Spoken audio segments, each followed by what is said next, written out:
semuanya, perkenalkan saya Selvin Angelita Zibuan, NIM 03 2019 067. Di sini saya akan lakukan penyuluhan dan konseling mengenai penggunaan alat kontrasepsi, yang dimana alat kontrasepsi ini terdiri dari pil KB, kondom, kontrasepsi suntik, kontrasepsi susu atau implant, vaksektomi, dan tubektomi.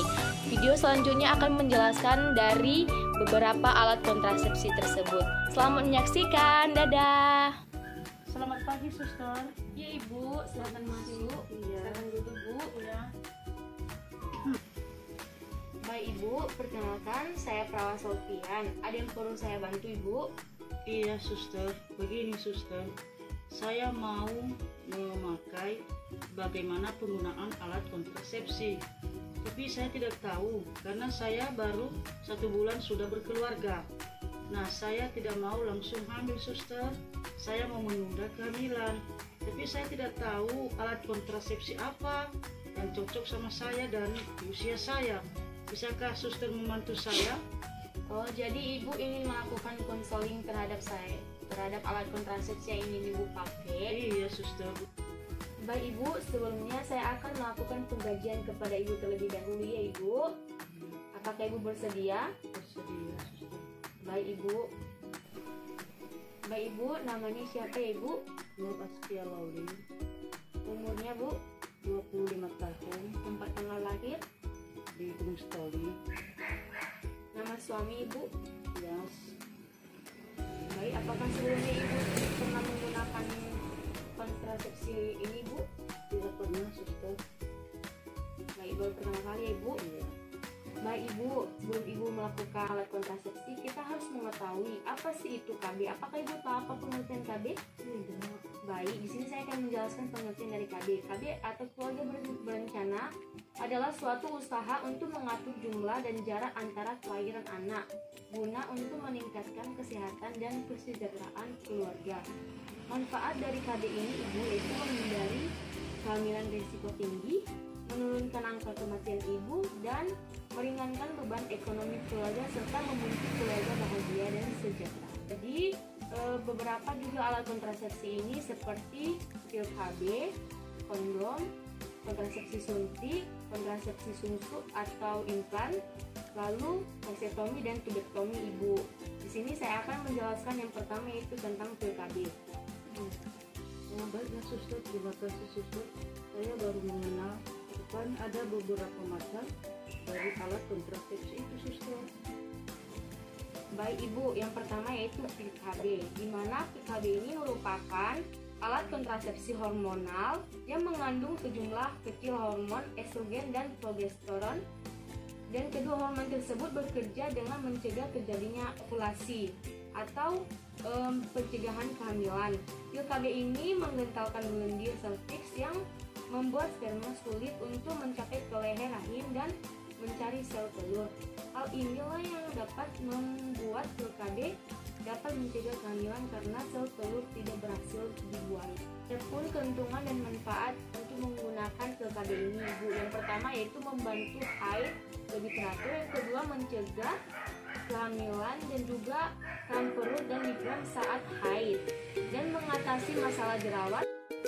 Adapun efek samping dalam penggunaan pil KB ini, yang pertama yaitu jadwal menstruasi yang tidak teratur, mual, pusing, sakit kepala, dan payudara nyeri, perubahan mood, dan gumpalan darah atau jarang terjadi pada wanita di bawah umur 30 tahun dan tidak merokok.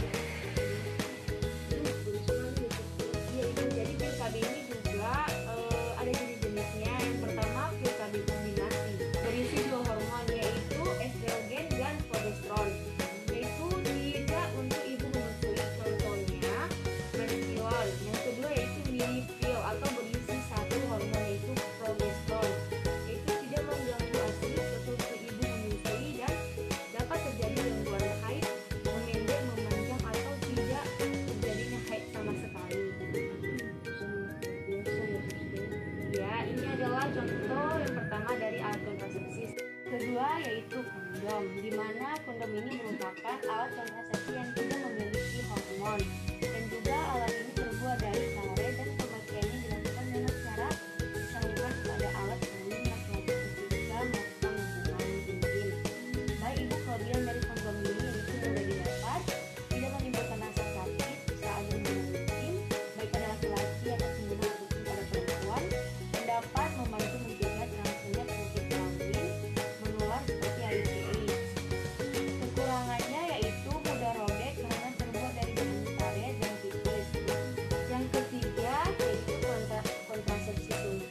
pertama yaitu sangat efektif karena mudah digunakan, tidak memerlukan aksi sehari-hari dalam penggunaan kontrasepsi. Suntik ini tidak banyak mempengaruhi kelainan atau faktor lupa dan sangat praktis. Selanjutnya, efek samping sangat kecil, yaitu tidak mempunyai efek yang serius terhadap kesehatan. Kekurangan dari suntik ini yaitu ada gangguan pada saat kita haid atau menstruasi, penambahan berat badan, kekeringan vagina, menurunkan libido, gangguan emosi, sakit kepala, dan juga gangguan haid. Baik, alat kontrasepsi yang selanjutnya yaitu tubektomi atau MOW, di mana pengikatan atau pengosongan tubuh falopik kiri dan kanan pada wanita untuk mencegah transport ovum dan ovarium melalui tuba ke arah uterus, dilakukan dengan cara operasi ibu. Dan keuntungan dari melakukan alat kontrasepsi tubektomi ini yang pertama mencegah kehamilan lebih dari 99% permanen dan efektif, dan tidak ada efek samping jangka panjang. Ibu, adapun kerugian dari tubektomi ini yang pertama harus dipertimbangkan sifat permanen metode kontrasepsi ini atau tidak dapat dipulihkan kembali kecuali dengan operasi dekanilasi. Maka sebelum melakukan tindakan perlu pertimbangan matang ya ibu. Baik ibu, keuntungan dari pemakaian alat ini yaitu tidak mengganggu hubungan selanjutnya, dan kerugiannya pun ada sedikit rasa sakit dan ketidaknyamanan beberapa hari setelah dioperasi. Tanpa rasa sakit ini biasanya akan hilang dengan mengkonsumsi obat ringan. Baik ibu, bagaimana perasaan ibu dan bagaimana tanggapan ibu setelah saya menjelaskannya ibu? Apakah ibu sudah mendapatkan alat kontrasepsi yang ingin ibu pakai? Iya suster, dari penjelasan suster tadi saya sepertinya cocok dengan meminum pil KB saja. Kenapa? Karena itu hanya berupa pil. Penggunaan pil KB ini ada dua jenis, yaitu yang pertama pakai 21 hari dan 28 hari. Keduanya ini memiliki fungsi yang sama, yang berbeda hanya pada dosisnya saja ibu. Pada pil KB yang 28 hari itu terdapat 21 pil dengan hormon dan 7 pil tambahan yang berisiko placebo atau pil kosong. Sedangkan di pil KB 28 hari ini dianggap lebih memudahkan wanita dalam mengkonsumsinya setiap hari sesuai jadwal tanpa jeda atau hari kosong.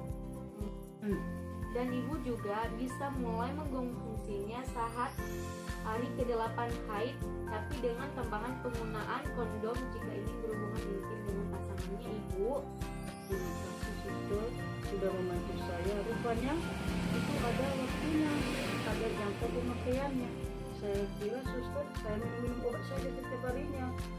Tidak ibu, itu ada aturan pemakaiannya ibu. Jadi kita harus mengikuti peraturan pemakaiannya agar obat juga dapat bekerja dalam tubuh kita. Karena suster, jika saya lupa saya akan telepon suster dan saya akan meminta bantu untuk suster bisa bantu ingatkan saya lagi ya suster. Baik ibu, setelah saya melakukan pengkajian dan juga melakukan penyuluhan tentang alat kontrasepsi ini, bagaimana perasaan ibu? Saya baru lega karena sepertinya kalau saya dengar dari orang suster itu sangat menakutkan. Saya sangat menakutkan untuk melakukan atau memakai alat kontrasepsi itu. Dan rupanya setelah suster sudah memberikan saya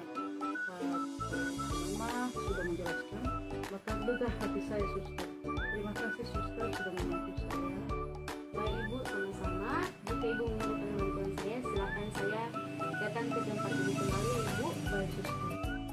Baiklah ibu dosen dan teman-teman semuanya, demikian video saya mengenai penyuluhan dan konseling penggunaan alat kontrasepsi.